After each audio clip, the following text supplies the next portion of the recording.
Hello everyone, welcome back to another video where today we are going to be talking about Dot and Bubble, the 5th episode of the brand new Doctor Who Season 1, and that was a weird one. It was... okay, I feel like I've just got to go into the basics. Essentially, the plot of the story is we're in this sort of place called Fine Time, where it's a city full of elites from the future who basically their entire lives exist in this bubble screen thing, and they barely even look away from them. They barely even look away from them at any point for any reason. And away from the screens, these slug creatures are gobbling them away. So the Doctor and Ruby kind of invade the bubble of this one person who's called Lindy, I think is her name.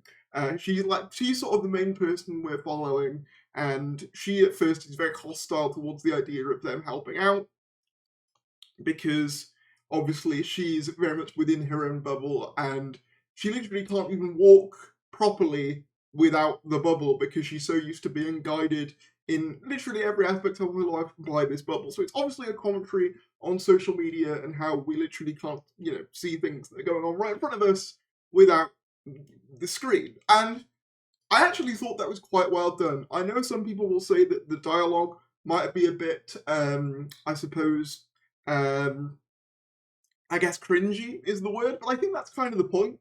I don't think you're supposed to think that their dialogue is good, and I don't think you're supposed to think that the people of Fine Time are particularly good people. I'm going to get into it. So, one of the people she idolizes is a guy called Ricky September, who's basically this world's version of like the big social media influencer. And fun fact, the actor's name who plays him is Thomas Rhys Harris. For those of you who don't know, Harris is a combination of my name, Thomas Harris. So that's a fun coincidence that there's a social media person on Doctor Who whose actor is named Thomas Harris. I guess I'm your Ricky September in a way. Anyway, I digress. So he basically comes to find Lindy. Is it Lindy or Lindy? I can't quite remember. It's something like that anyway.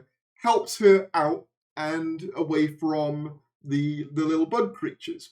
And so they run away to the sewers, and this is where the episode takes a turn.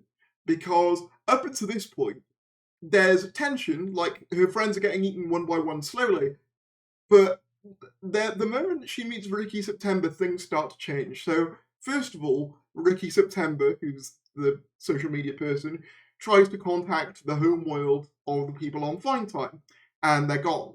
And it's established that all the people on Fine Time were sent there by, their rich fathers and mothers off of the homeworld. But the homeworld has already been absorbed by these bug creatures, and now they're coming for, I guess, the remaining people left. So Ricky finds this out, but doesn't want to distract Lindy with it, so they try and escape. And in a moment, it's established that the bubble system can basically turn on its users because it's so annoyed by all the annoying chitter-chatter of the people, and it turns on them, tries to kill them. But this is where it gets really interesting, because she then decides, because it's picking them all up in alphabetical order, Ricky September is essentially a stage name, and his real surname is something beginning with C, I think Coombs. So he says, C is before P because her surname is Pepper Bean, therefore he should be killed first. And so he is. And she does that and runs away, and then finds the Doctor, who's trying to basically save all these people. And he's like, look, I've got a time machine, I've got a spaceship, let me come and save you. And they're like, nah, we're going to sail away to the beyond. And the reasoning for that is they see anyone else that's not in this Fine Time bubble as beneath them. So whilst it is a commentary on social media, it's also a commentary on kind of the excesses. I mean, it was giving TikTok influencer to me. It was giving like people who think they're so above everything that they can't possibly be seen with the common folk. So he's begging, he's pleading, And I have to say, my favourite moment of this episode is Ncuti Gatwa begging, please let me help you. Please, please let me help. And she's like, no, I don't want to be seen with you. And they leave. They go off and they leave. And the Doctor has to go away from them, knowing full well they're probably going to their deaths. And that is how it ends.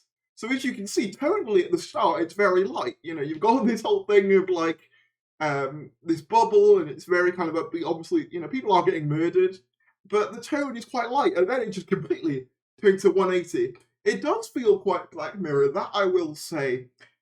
I will say, though, and I don't think it's a coincidence, that my favourite part of the episode was when Ncuti Gatwa and Millie Gibson turned up.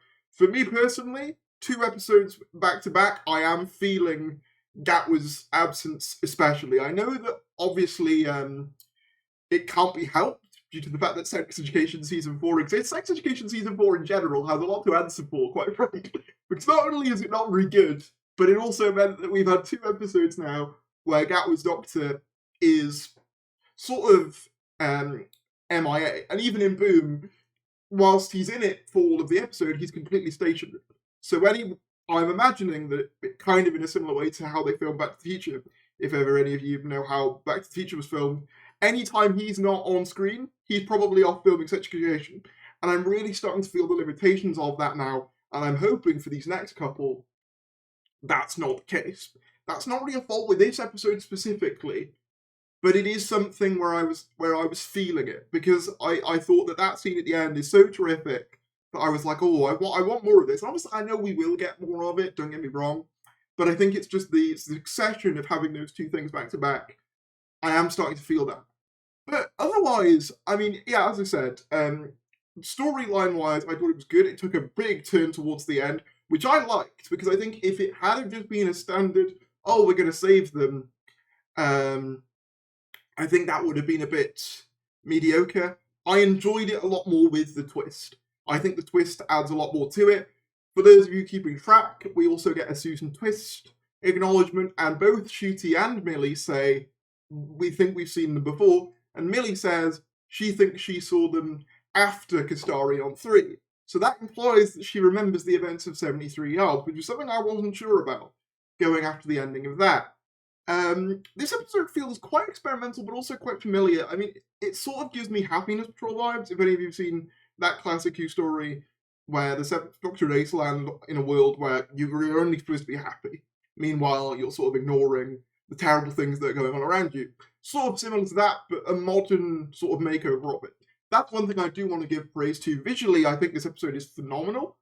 I'd argue the best looking of the series. Probably up there with, I'd say, Devil's Cord. I think those 2 particularly are very good. I think it's the colours, they really pop. And I think visually, I think the slugs, they look really good as well, because I love that they're a mix of practical and CGI effects. I think, like with the Meep, that's the most effective way to do it, because you're not necessarily feeling that, oh, they're just completely unreal, because they did exist. They're just basically real props that have been modified with CGI. And I think that works. And I think the shots of them being eaten were effective. But generally, yeah, I mean, I would say this is stronger than Space Babies. I'll be completely honest, though. Other than Space Babies, probably like my weakest of the series. That's not to say it's bad, but in full fairness, I think Boom is phenomenal, and every time I've thought about 73 Yards, it's gotten better for me, and Devil's Cord is fun too. So for me, this has been quite a strong run. This has been the weakest link, and I do think an element of that is the lack of Gatwa in it, personally for me, because I really enjoyed the performance of the Doctor. One other thing I will say is the whole thing of the dots actually being against the users does feel a bit out of nowhere, and like it was introduced to have some like 3rd act tension. I like where it goes on a character level for Lindy. I wasn't expecting it. It was a twist that I was genuinely shocked by, but I just felt that the staging of it was a little bit bizarre, because that's never been established up until this point.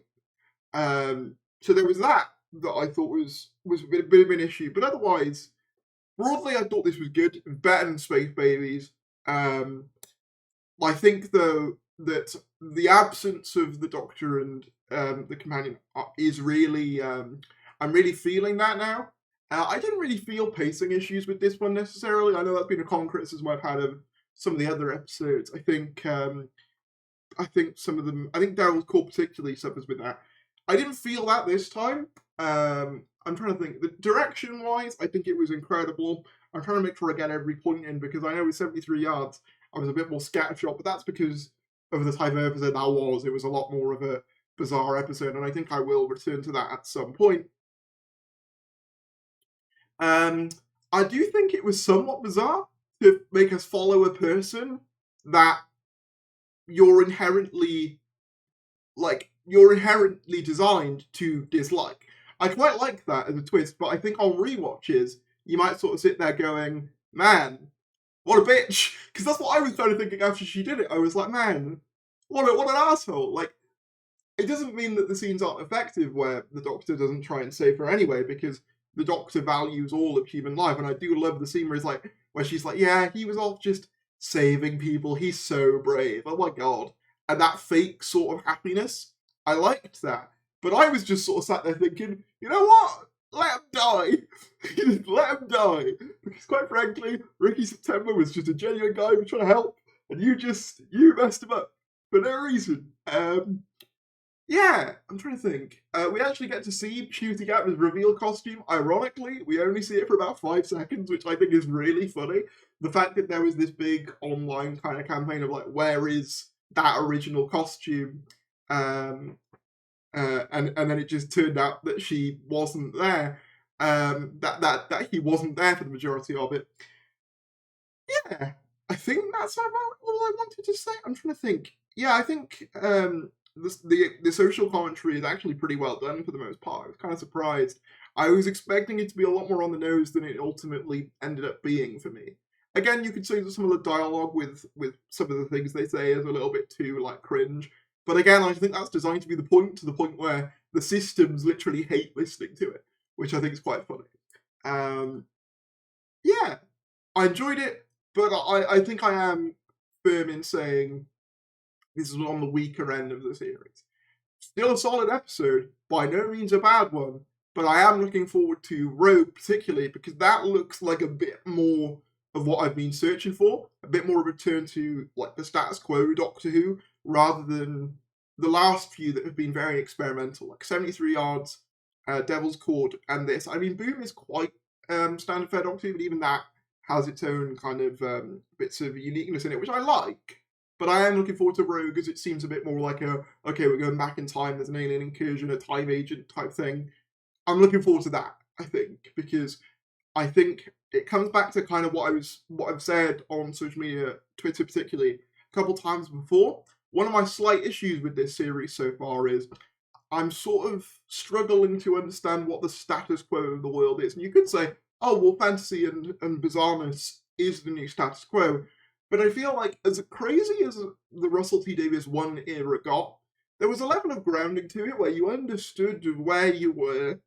With season 1, I've not really felt that. It's kind of been a thing of like, every episode has been so different that it almost feels like a completely different show at times, which I don't mind, and I like that the show's doing different things, but I think there needs to be some sort of status quo. You know, the reason why episodes like Midnight work, the reasons why episodes like Heaven Sent work, is that you have episodes like Planet of the Ood. You have episodes like, I'm trying to think of a Capaldi example that's quite standard, but then again, a lot of his are quite different. But you get what I mean. You can't have every episode be this experimental, subversive thing, because if everything's experimental and subversive, then nothing is. But like, yeah, that's more of a series issue. I think as an episode, I enjoyed it. It is on the weaker end, but it's like, I would say, sort of 6-ish out of 10, maybe, probably, I think. I'll have to do a proper ranking of all these once they're out. But those are my thoughts. Let me know what you thought about Dot and Bubble in the comments below. If you did enjoy this video, be sure to give it a like. This is Ricky September signing off. Make sure to close your bubbles, and I'll see you in a bit. Goodbye.